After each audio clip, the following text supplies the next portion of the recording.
Way to start a sentence.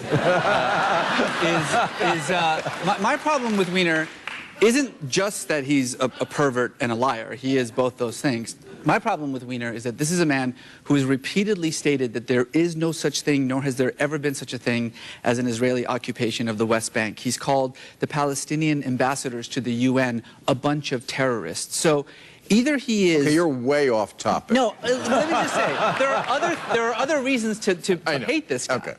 You know, okay, well, as long and racism, because it's connected to the immigration thing, and as the only immigrant on this panel, you know, my family came to this country, and the only Muslim, and the only guy with a book about Jesus out this week. So far, yes, and the youngest.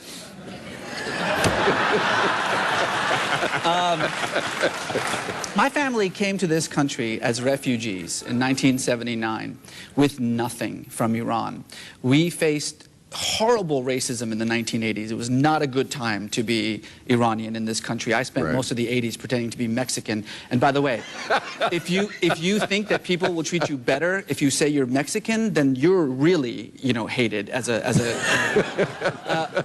we lived in a one-room motel room, you know, for years. We struggled to get by. I've never said this before on television. Nobody really knows this about me except my wife. I spent 10 years as an illegal immigrant in this country because the laws were so stacked against us that despite the fact that we were working hard, we were part of this country, we didn't have an opportunity to actually become legal. It took me an enormous amount of blood, sweat, and tears to finally become a legal citizen in this country. The reason that our laws are so prohibitive is because of racism. That's why.